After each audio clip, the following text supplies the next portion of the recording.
Good evening, everyone.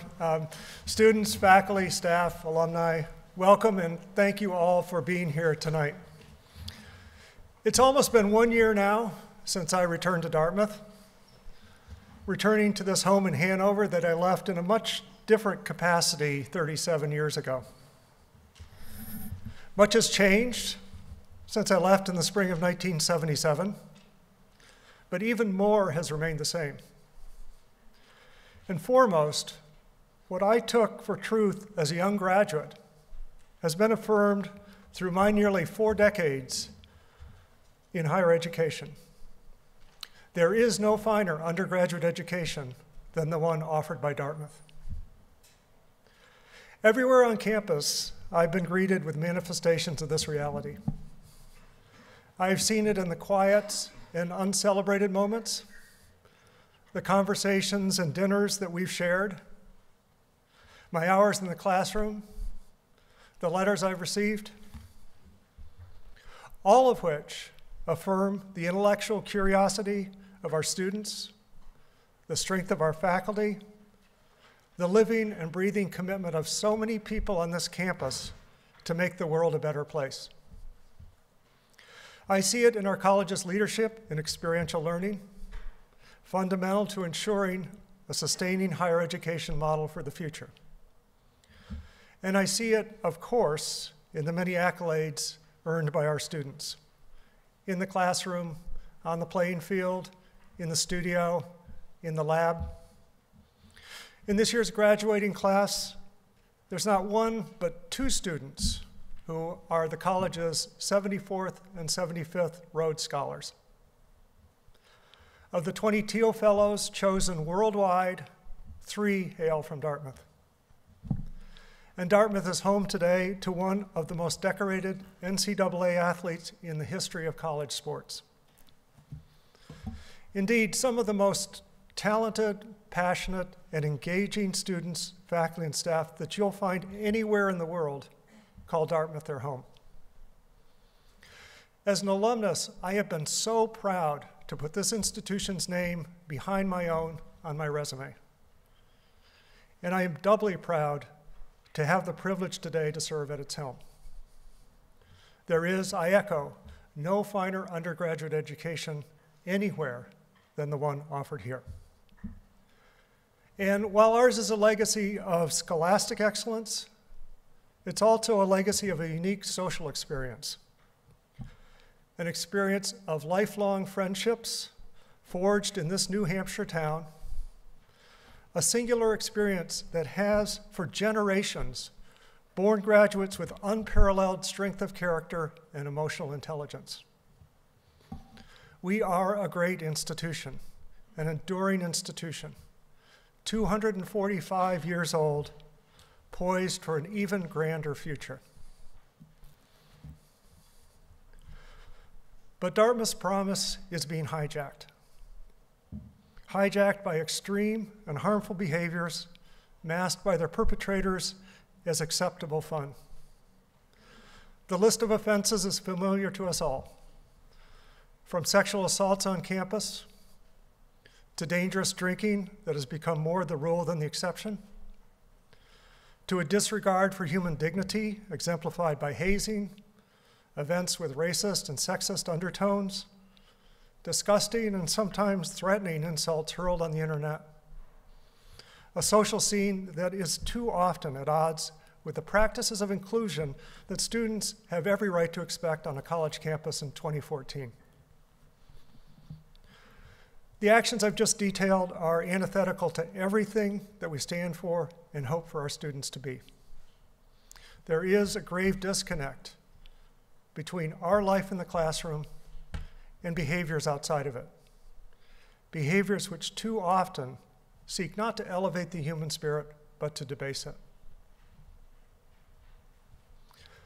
It is time for Dartmouth to change. And as your president, I am going to lead that change.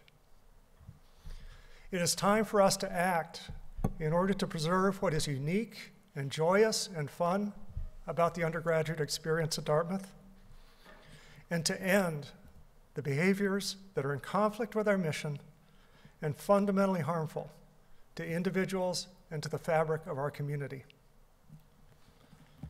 This is the right thing to do, and the time to do it is now. On campus, these extreme behaviors are harming too many Dartmouth students, too many young lives. They're dividing our community, and they're distracting us from our important work of teaching and learning and advancing the frontiers of knowledge. And externally, they are doing serious damage to Dartmouth's reputation. In the last year, applications have dropped by 14%. There's a Title IX investigation underway. External scrutiny of our campus life has never been higher. We can no longer allow this college to be held back by the few who wrongly hide harmful behaviors behind the illusion of youthful exuberance.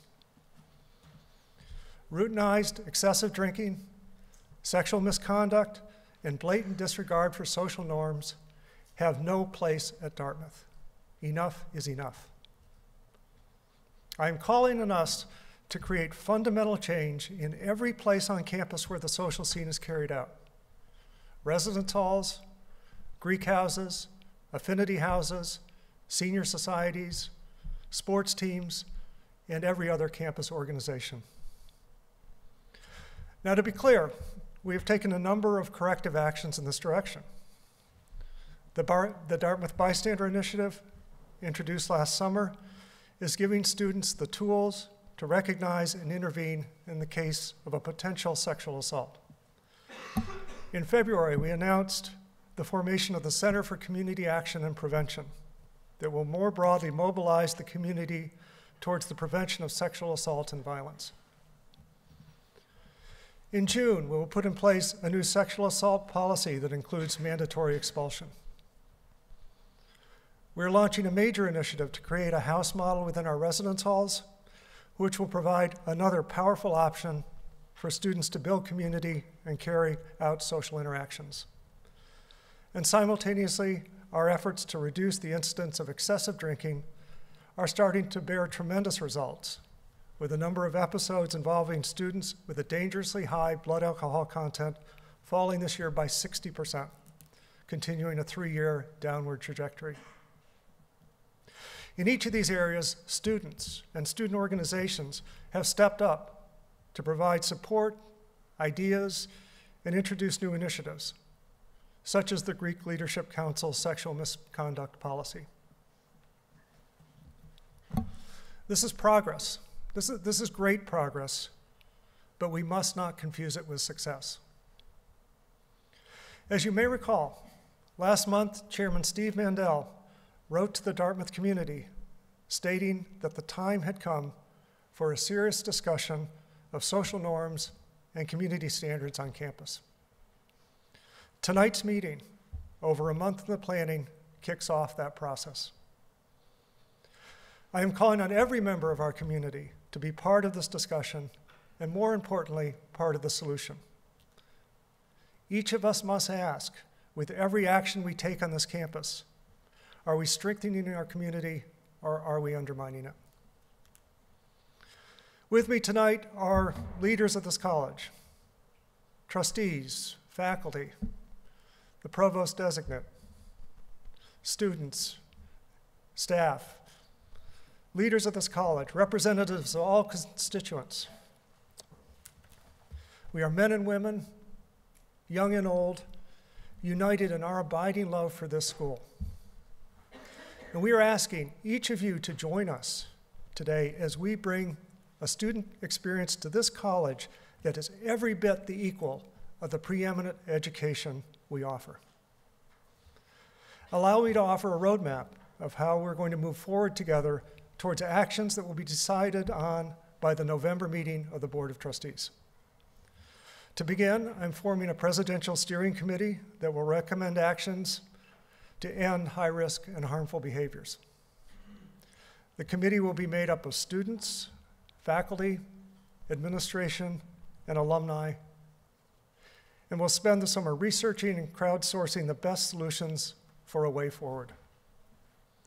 They will look at best practices at other universities, speak with leading experts, solicit ideas from student organizations, from individual students, and from every member of the Dartmouth family. The committee's full recommendations will be presented to the board in the fall. This effort cannot be viewed as the work of a committee. It cannot be viewed as a mandate from the top. To be successful, every member of the community must be part of this effort. In my address to the faculty last November, I painted a vision of what Dartmouth could become. I spoke of a campus that is intellectually energized, a place of big ideas and bold efforts, a place with the courage to take on the world's most urgent problems and pursue its most compelling opportunities. A campus where students are formed into leaders through rigorous academic training and shared efforts to make a difference in the world. In short, a future where Dartmouth's footprint on the world has never been greater, and where a Dartmouth degree is the most highly valued credential in all of higher education. High-risk, harmful behaviors stand between us and that vision. They prevent Dartmouth from reaching its amazing promise and potential. We cannot let them happen. We cannot let that happen. Enough is enough. We will move Dartmouth forward. Now, there's some in higher education who say that this set of problems, these behaviors that are so endemic on every college campus, just cannot be solved. I say Dartmouth will prove them wrong.